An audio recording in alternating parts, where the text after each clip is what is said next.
I'm David Sawyer with the Alabama Policy Institute. You're watching a series of videos on a major study at API on Alabama's public education system. Does funding influence outcomes? So far, we've talked about the findings of the study. In this segment, we're going to visit with API Vice President Jeff Fink on some possible recommendations. Jeff, it's great to visit with you again about the education system in Alabama. In our recent visits, we've talked about some of the inputs versus outputs. For example, inputs being teacher pay. I know that there are some other factors, too, that have been affecting the outcomes of the state of Alabama's education system. Tell me a little bit about those. Well, that's a good point, David, because there were some other issues or other factors that were hinted to in the paper, but we did not get into any in-depth analysis with it. And the primary factor was family structure and what impact family structure has on academic performance. In fact, it was even brought out in the editorial written by the Huntsville Times. And a couple years ago, the Alabama Policy Institute had contracted with Dr. Barbara Schneider from the University of Chicago, and she looked at what impact family structure does have on academic performance, and it's significant.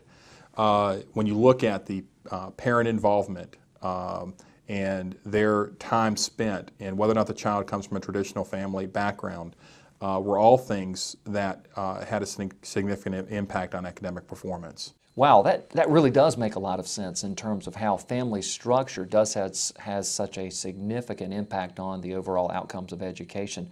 With that in mind, keeping it on a family theme, what is something that families could do in terms of making a difference in their education? In one word, it's choice.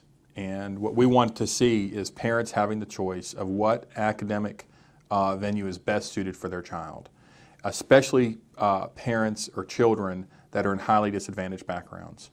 Dr. William Sander released a study. He's an economics professor for DePaul University in Chicago.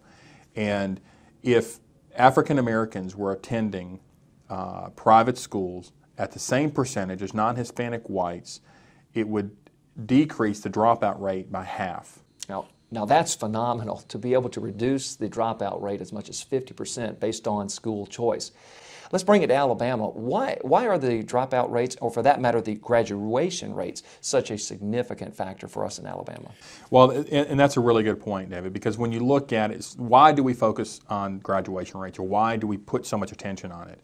And it does provide opportunity.